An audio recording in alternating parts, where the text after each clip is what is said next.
I'm looking at my framing. The couch is right here. I didn't want too much of that. My lights are over here perfectly. Alright, it looks pretty good to me. What is up, guys? As you saw in my last video, this is my new apartment, and I want to make more videos. It is Friday today, so that means it's a video.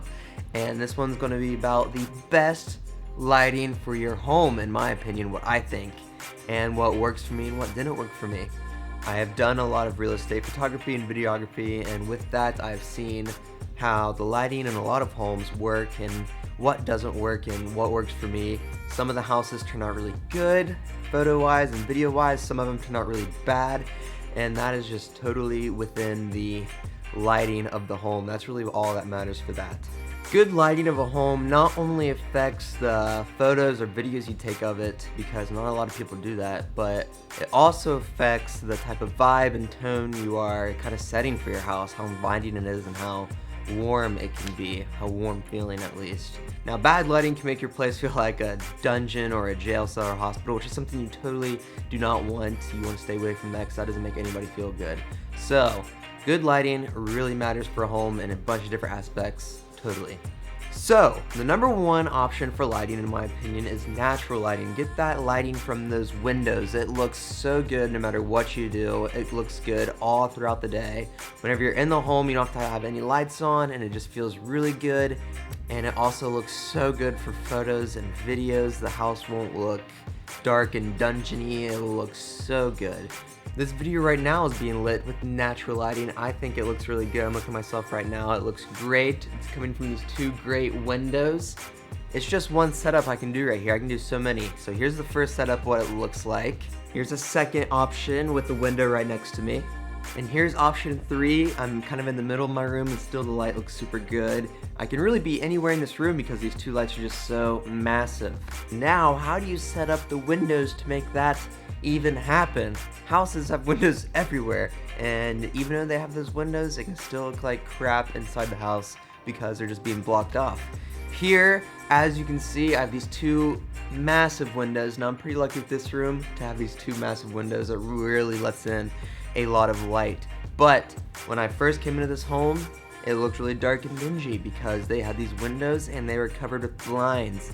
I am not a fan of blinds. I don't like them at all. I like curtains. So, as you can see here, I have one curtain kind of on each side of the window, but I like to push them off onto one side or the other, and at night I'll use both curtains to kind of just close the windows. Now, these curtains are white and they're pretty see-through. I think that is what's really important here, because there's nothing that is obstructing the light through the window. I'm letting the window speak for itself. It's a very beautiful window, so I'm just leaving it wide open, and that lets in the best lighting. A lot of times at homes, whenever I'm doing real estate and stuff, I'll even just turn the lights off in the home if it has really good window light, because that just makes the place look way better. The window light and like the overhead lights kind of compete with each other, and it just looks really bad. So I'll usually turn the overhead lights off and just leave the window lights open for that beautiful look, which is what I have in here right now. The only lights in here are these little random ones, but no overhead light. So what do you do about a room that doesn't really have good natural lighting in it? It might have a window in it, but the room still looks really dark.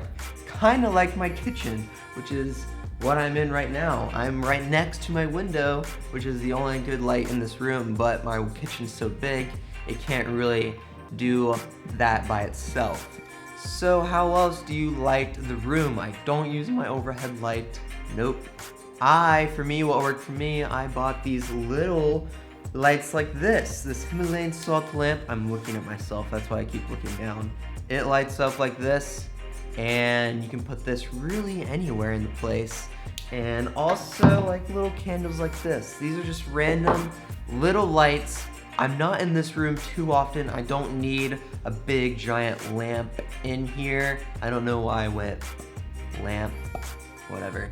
But I don't need a giant lamp in here. Also, you can see these lights under my cabinets. This lights it up at night or even during the day because it's just really dark over here in general because my window's on the other side of the room.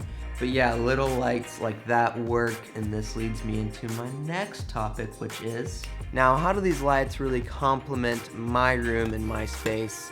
My overhead light is super ugly, and it just looks really bad on everything it puts the light on, and the one in the kitchen, so I've resorted to using external lights, like these ones that move around.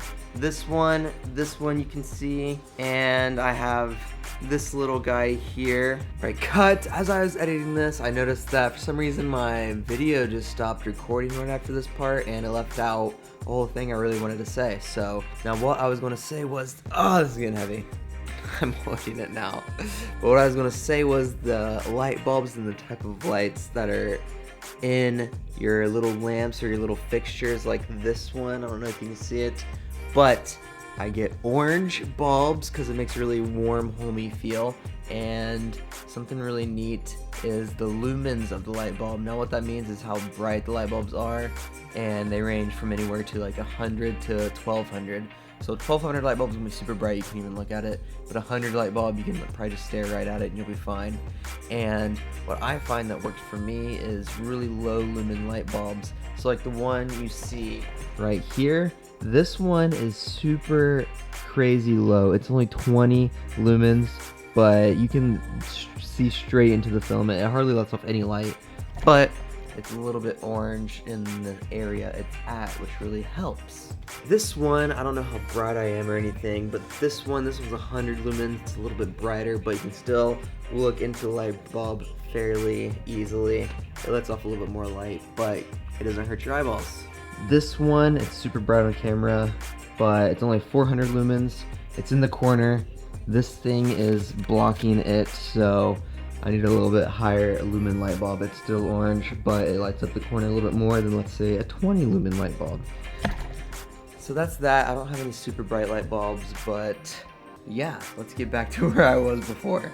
When you're under a circumstance and you have to film at a place, then the lighting just sucks, and you don't use box lighting or external or plug-in lights or whatever. I hate using those. So I always find a window and I just put the person right next to that window. I'm like 2 feet from this window when I'm with a realtor and she's talking about the house on camera and there's really no room that works for lighting, which happens a lot. I just put the person right next to the window, and no matter what room you're in, it looks good. Now you have to turn off all the lights kind of in here. These lights would really interfere with me in this window, so you just leave them off. I'm lit up, behind me is dark, and it looks really good. It works in any room. Anyways, I'm finally done talking about lighting. Thank you for watching this. I just really have an eye out for it. It's really important to me.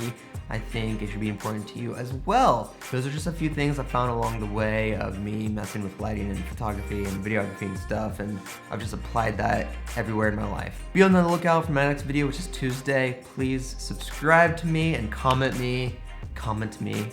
what you think about this, and thank you for watching so much.